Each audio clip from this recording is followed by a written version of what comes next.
సాయి వెంకట్ గారు, సినిమాను ప్రొటెక్ట్ చేసుకోవడానికి భారత రాజ్యాంగం ఎన్నో చట్టాలను కల్పించింది.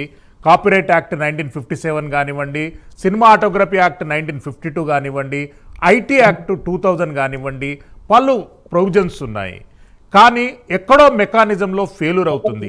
సినిమా ఇండస్ట్రీ సీరియస్గా ఫాలోఅప్ చేయడం లేదు అంటనంటే ఇక్కడున్నటువంటి ప్రభుత్వాలు దాన్ని సీరియస్ ప్రాబ్లంగా కన్సిడర్ చేయడం లేదుగా. ఏంటి మీరు అన్నది వాస్తవం అండి. చట్టాలు స్ట్రాంగ్ ఉన్నాయి. మేము ఫిల్మ్ ఛాంబర్ నుంచి గత 20 సంవత్సరాలుగా ఫిల్మ్ ఛాంబర్ నుంచి పైరసీ మీద కమిటీ వేయడము, పైరసీ మీద రేడింగ్లు ఇవన్నీ చేయడం జరిగింది. గవర్నమెంట్ పోలీస్ డిపార్ట్మెంట్ కూడా ఈ మధ్యన మనం చూసినట్లయితే చాలా సీరియస్ గా వర్క్ చేసింది. సో ఎంత చేసినా కూడా ఈ సైబర్ మోసాన్ని అరికట్టలేకపోతున్నారు. మొదట ఏంటంటే ఫస్ట్ పబ్లిక్ అండి. పబ్లిక్ ఓన్లీ సాయి వెంకట్ గారు on screen please. PCR Sai Venkat గారు on screen please. Some noise is coming. yes please చెప్పండి, కంటిన్యూ సార్. మేజర్గా ఒక సినిమా 100 రూపాయలు పెట్టి టికెట్ పెట్టి చూస్తే వాళ్ళకు వచ్చే ఆనందం కోసం మేము ఎన్నో రకాలుగా అంటే సినిమాని 5.1 అని, అట్మాస్ అని, 7.1 అని ఈ సౌండ్ ఎఫెక్ట్స్ తోటి చేయడం తోటి థియేటర్లో చూసే ఎఫెక్ట్ ఈ పైరసీలో రాదండి. అయితే వీళ్ళు ఈ జనాలకి ఏంటంటే ఫ్రీ చూస్తున్నాము, మన ఫోన్లో చూస్తున్నాం అనుకుని ఏదో సినిమా చూస్తున్నారు, కానీ అది రియల్గా సినిమా కాదండి. వీళ్ళు ఏంటంటే పైరసీ సినిమాలకు అలవాటు పడిపోయి 50 రూపాయలకు 100 రూపాయలు. ఈ సినిమా అనేది ఎంటర్టైన్మెంట్. అంటే కళాకారులందరూ కలిసి కోట్లాది మంది ప్రజలకి ఎంటర్టైన్మెంట్ కోసమే సినిమా. మిమ్మల్ని 2 గంటల సేపు థియేటర్లో ఒక ఎంటర్టైన్మెంట్ చేయడానికి ఇంత కష్టపడితే సినిమా థియేటర్కి రాకుండా ఈ పైరసీలో చూడడం వల్ల మీరు ఆ సినిమా ఎఫెక్ట్ని మీరు తెలుసుకోలేకపోతున్నారు. అంటే ఇప్పుడు మేము ఎందుకు 7.1 చేస్తాం, అది ఫోన్లో పైరసీలో రాదు. 5.1 కానీ 7.1 థియేటర్లో ఉండే ఎఫెక్ట్ మీరు చూడండి. ఈ మధ్యన ఏ సినిమా కానీ మీరు థియేటర్కి వెళ్ళి చూడండి, ఆ థియేటర్లో ఉండే ఎఫెక్ట్ వేరుంటుంది. అంటే ఎక్కడెక్కడి నుంచి సౌండింగ్ రావాలి ఏంటి అంటానికి ఈ సౌండింగ్ చేస్తానికి 3 నెలలు పడుతుందండి.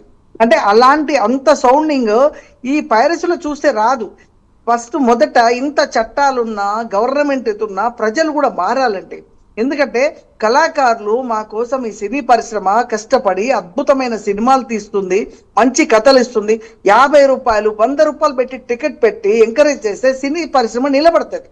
ఏదో దొంగలు ఎలా ఉంటారు, వాడికి ఏ ఛాన్స్ 10,000 వచ్చినా చాలు, 20,000 వచ్చినా చాలు. ఆ విధంగా వాడు దొరికిన హార్డ్ డిస్క్ ని అప్లోడ్ చేయడం పెద్ద పని కాదు. ఈరోజు అప్లోడ్ అనేది చాలా ఈజీగా అయిపోయింది. అంటే సైబర్ మోసం అనేది ఎంత టెక్నాలజీ వచ్చిందో అంత మోసం అనేది వచ్చిందండి. సైబర్ మోసం పెరిగిపోయింది. ఇప్పుడు చూడండి, సైబర్ పరంగా పైరసీ కాదు, బయట కూడా చూస్తుంటే మన అకౌంట్లో డబ్బులు మనకు తెలియకుండానే డబ్బులు పోతున్న పరిస్థితికి వచ్చింది. అంటే ఎంత టెక్నాలజీ డెవలప్ అయిందో అంత టెక్నాలజీ డెవలప్ అయ్యి ఈరోజు అంత భయంకరమైన సైబర్ మోసం కూడా వచ్చింది. సో నిజంగా మీరు చెప్పినట్టు చట్టాలు చాలా స్ట్రాంగ్ ఉన్నాయి. ఈ యొక్క సినిమా చట్టం కానీ, తర్వాత మేము ఫిలిం ఛాంబర్ నుంచి గత 20 సంవత్సరాలుగా కమిటీలు వేయడము, దీని మీద రేడింగ్ చేయడం ఇవన్నీ చేస్తూనే ఉన్నాము. ఎన్ని చేసినా ఈ సైబర్ టెక్నాలజీ ఏదైతుందో ఒకటి మూస్తే 4 ఓపెన్ అవుతున్నాయి. ఒక దగ్గర వాడిని పట్టుకుంటే, ఒక ఐబొమ్మ రవిని పట్టుకుంటే 100 ఐబొమ్మ రవిలు తయారయ్యారు. ఇంకా ఎక్కువ మొన్న మీడియా ద్వారా ఐబొమ్మ రవి ఈజీగా సంపాదించిండా ఈ మార్గం అని ఇంకో 100 మందికి మనము ఈ విషయం తెలిసేలాగా అయిపోయింది. అంటే ఇంతకు ముందు నాకు చాలా విషయాలు అడిగారు, ఇది ఎక్కడ జరుగుతుంది, సైబర్ ఈ పైరసీ ఎక్కడ జరుగుతుంది అనేది చాలా మంది టెక్నీషియన్లు చేస్తున్నారా అన్నారు. సో టెక్నీషియన్లు వాడు బతకడానికి ఇండస్ట్రీకి వచ్చి సక్సెస్ అవ్వాలని వచ్చిన టెక్నీషియన్ ఇలాంటి పని చేయడు. దీంట్లో ఏంది అంటే చాలా వరకు మన దగ్గర నుంచి అప్లోడ్ అవుతానికి కొన్ని డిజిటల్ దగ్గరికి వెళ్ళడము, థియేటర్కి వెళ్ళినప్పుడు అక్కడ వితిన్ ఒక మార్నింగ్ షో సినిమా అయిపోగానే, ఎలా మొన్న మార్నింగ్ షోకి వాడు ఐబొమ్మ రవి కూడా ఎక్స్ప్లెయిన్ చేశాడు, సినిమాకి వెళ్ళగానే మేము ఎలా చేస్తాం, 10 థియేటర్లో మా వాళ్ళు ఎలా కూర్చుంటారు, ఒక్కొక్క థియేటర్లో ఎంత షూట్ చేస్తాం, దాన్ని ఎట్లా ఎడిటింగ్ చేస్తామని వాడు ఎంత క్లియర్గా ఎక్స్ప్లెయిన్ చేశాడు. అంటే మేము ఇంత కష్టపడి రాత్రి పగళ్ళు సంవత్సరాలు కష్టపడితే వాడు 1 డే మార్నింగ్ షో చూసి మ్యాట్నీ షో వరకల్లా పైరసీ వచ్చేస్తే మరి జనాలు కూడా దీన్ని ఎంకరేజ్ చేయడం కరెక్ట్ కాదు. ఫస్ట్ మొదట ప్రజలు కూడా మారాలి. ఎన్ని చట్టాలు ఉన్నా ఎన్ని ఇది ఉన్నా కూడా ప్రజల్లో కూడా చైతన్యం రావాలి. ఇలాంటి సినిమాలు కాదు, మన కోసం మన కళాకారులు ఇంత కష్టపడుతున్నారు, మన కోసం ఇంత మంచి సినిమాలు తీస్తున్నారు, వాళ్ళకు కూడా మనం ఎంకరేజ్ చేద్దామనేది ప్రజల్లో కూడా మార్పు వస్తే తప్ప ఈ పరిస్థితిని అరకట్టడం చాలా కష్టము. ఎందుకంటే గవర్నమెంట్ మొన్న కూడా చూసాం, పోలీస్ డిపార్ట్మెంట్ చాలా అసలు వాళ్ళ ఇంటర్వ్యూస్ ఉంటే నేను షాక్ అయిపోయాను. పైరసీ వాడిని పట్టుకోవడానికి వాళ్ళు ప్రాణాన్ని కూడా లెక్క చేయకుండా వాళ్ళు అంత భయంకరంగా దీన్ని పట్టుకున్నారు. కానీ ఒక్కరిని పట్టుకుంటే 100 మంది తయారయ్యారు.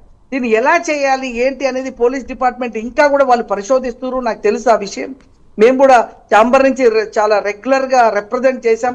సో ఈ పైరసీ పోవాలని ఇప్పుడు జననాయక ఉందండి, ఆయన పెద్ద హీరో, వాళ్ళకేం ప్రాబ్లం కాదు. ఆయన ఇంతకుముందు వారు చెప్పినట్టు ఆయన ఇంకో 10 సినిమాలు తీస్తాడు, 100 కోట్లు వస్తాయి. బట్ అక్కడ నష్టపోయేది కార్మికుడు, నష్టపోయేది చిన్నవాళ్ళు, నష్టపోయేది ఒక ప్రొడ్యూసర్, నష్టపోయేది డైరెక్టర్.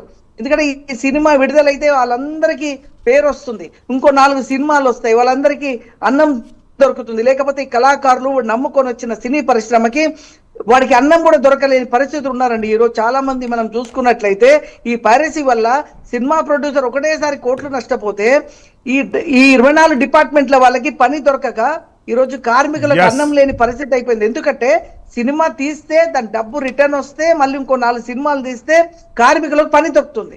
ఇప్పుడు ఆ పరిస్థితి లేదు. ఈ పైరసీ వల్ల జనం రాలేని పరిస్థితి వచ్చింది.